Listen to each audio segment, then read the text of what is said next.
હવે અમારા સંવાદદાતા દ્વારા જે આ અહેવાલ પ્રસારિત કરવામાં આવ્યો તેમાં હવે એ વસ્તુ પણ સામે આવી છે। અત્યાર સુધી આપણે વાત કરી રહ્યા હતા કે કદાચ બિલ્ડિંગ સાથે જે પાછળનો ભાગ છે તે અથડાયો ક્યાંક અને તેના કારણે આ પ્લેન ક્રેશ થયું છે, પરંતુ અહીંયા બીજું પહેલું છે તે પણ સામે આવી રહ્યું છે કે વૃક્ષ જે ત્યાં આગળ જોવા મળી રહ્યું છે બિલ્ડિંગ પાસે તે પણ તૂટેલી હાલતમાં જોવા મળી રહ્યું છે। એટલે કદાચ પહેલા એવું બની શકે કે વૃક્ષની જે ડાળી છે તે કદાચ ક્યાંક અડી હોય અને તેના કારણે એ પછી બિલ્ડિંગ સાથે અથડાયું હોય તે પ્રકારની પરિસ્થિતિ બની શકે છે। બીજું અહીંયા એવું પણ લાગી રહ્યું છે કે કદાચ એ બિલ્ડિંગ સાથે જ અથડાયું હશે અને ત્યારબાદ ક્રેશ થયું અને ક્રેશ થવાને કારણે કદાચ જે આસપાસના જે વૃક્ષો છે તે તૂટી ગયા હશે। એટલે અહીંયા ઘણી બધી જે થિયરી છે તે જોવા મળી રહી છે, પરંતુ સાચું કારણ શું છે તે આવનારા સમયમાં જ આપણને ખ્યાલ આવશે કે પછી આ જે વિમાન હતું તેમાં પહેલેથી જ કોઈ પણ પ્રકારની ખામી હતી કે કેમ, અથવા તો જે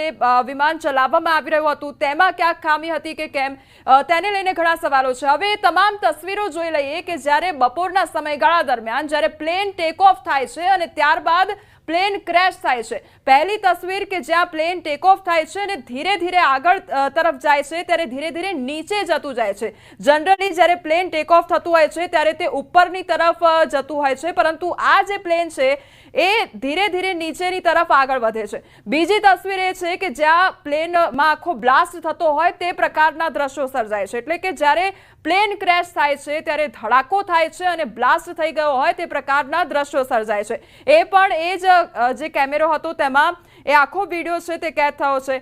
ત્રીજી તસવીર એ ધુમાડાના ગોટે ગોટા ચારે બાજુ આપણને જોવા મળી રહ્યા છે। જેવો બ્લાસ્ટ થયો અને ધુમાડો સર્જાઈ ગયો પછી ત્યારબાદ રેસ્ક્યુની કામગીરી હાથ ધરવામાં આવી, બચાવની કામગીરી હાથ ધરવામાં આવી અને તેની તસવીરો પણ સામે આવી છે। તંત્ર દ્વારા ખડે પગે કામગીરી કરવામાં આવી રહી છે, તમામ લોકોને બહાર કાઢવામાં આવી રહ્યા છે અને હજુ પણ રેસ્ક્યુ ઓપરેશન યથાવત છે, હજુ પણ લોકોને બચાવવા માટેની કામગીરી થઈ રહી છે। આ એ તસવીર પણ સામે આવી છે કે જ્યાં સીએમ દ્વારા અત્યારે જે તમામ જે દર્દીઓ છે તેની મુલાકાત લેવામાં આવી રહી છે। આ સાથે સાથે અત્યારે કયા પ્રકારની પરિસ્થિતિ છે તે પણ જોવામાં આવી રહી છે। પ્લેન ક્રેશ દુર્ઘટનાને લઈને સૌથી મોટા સમાચાર એ પણ સામે આવી રહ્યા છે। અત્યાર સુધીમાં 209 લોકોના મોત નીપજ્યા છે, સૂત્ર દ્વારા આ જાણકારી પ્રાપ્ત થઈ રહી છે।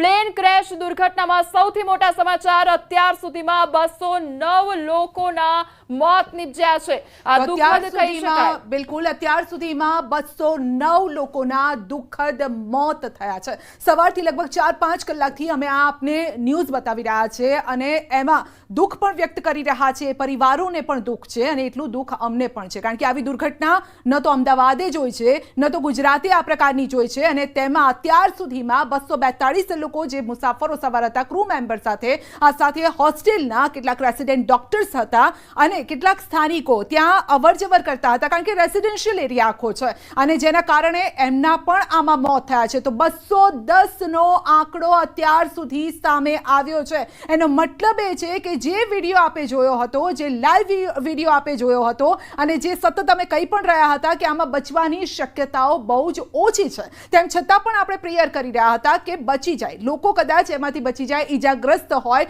થોડી સારવાર ભલે લાંબી ચાલે પરંતુ એમનો જીવ બચી જાય, કારણ કે પરિવાર ઉપર શું વીતે જ્યારે એમના ઘરનું એક મેમ્બર એમની સાથે પહેલા હતું અને ન હતું થઈ જાય। છેલ્લી એમની મુલાકાત 210 લોકો સાથે, તેમના પરિવારની છેલ્લી મુલાકાત, ઘણાના તો ફોટોગ્રાફ્સ પણ સામે આવ્યા જે અમે આપણે બતાવ્યા પણ ખરા કે લગેજ બહુ બધું હતું, એટલે ઘણા કોઈ સ્ટડી માટે જતું હશે, કોઈ ફરવા માટે જતું હશે, કોઈ પરિવારને મળવા માટે જતું હશે, કંઈક અલગ અલગ જેટલા પેસેન્જર હતા એટલી અલગ અલગ કહાનીઓ સામે આવતી હતી અને એ કહાની બસ અધૂરી રહી ગઈ છે। કેટલાકની પૂરી થઈ ગઈ ને કેટલાકની અધૂરી રહી ગઈ, કેટલી આશાઓ અરમાનો સાથે તેઓ ગયા હશે। સીએમ મુખ્યમંત્રી એટલે કે ભૂપેન્દ્રભાઈ પટેલ મીટિંગ કરીને તેઓ બહાર નીકળ્યા છે અને ત્યારબાદ અત્યારે જે રીતે તેઓ એક્શનમાં પણ જોવા મળી રહ્યા છે, તેમની ચાલ પરથી લાગી રહ્યું છે આ એક્શન કઈ રીતે તેઓ તંત્રની ટીમને તેઓએ ઓર્ડર આપેલા છે। બહુ જ દુઃખદ ઘટના છે, કારણ કે એક મુખ્યમંત્રી તરીકે તેઓએ જ્યારે જવાબ પણ આપવાનો હશે, જ્યારે તેઓએ વાતચીત કરવાની હશે લોકો સાથે, કઈ રીતે, કારણ કે આ દુર્ઘટનાને કદાચ કોઈ શબ્દોમાં એ રીતે વ્યક્ત કરી શકે એવું નથી। 210 લોકોના મોત થયા છે અને નવીન, મેં પહેલાં પણ કહ્યું હતું કે નવીન પાસેથી આપણને આંકડા પણ મળશે અને કારણ કે પહેલાં પણ આંકડા એણે આપ્યા હતા, નવીને આપ્યા હતા મારા સહયોગીએ। નવીન, 210 લોકોના દુઃખદ મોત, આપણે નથી ઈચ્છતા કે આંકડો હજુ પણ વધે, સતત આપણે આંકડા આપવા પડે, આપણે નથી ઈચ્છતા એવું, પરંતુ તેમ છતાં પણ દુઃખ સાથે આપવા પડી રહ્યા છે। નવીન?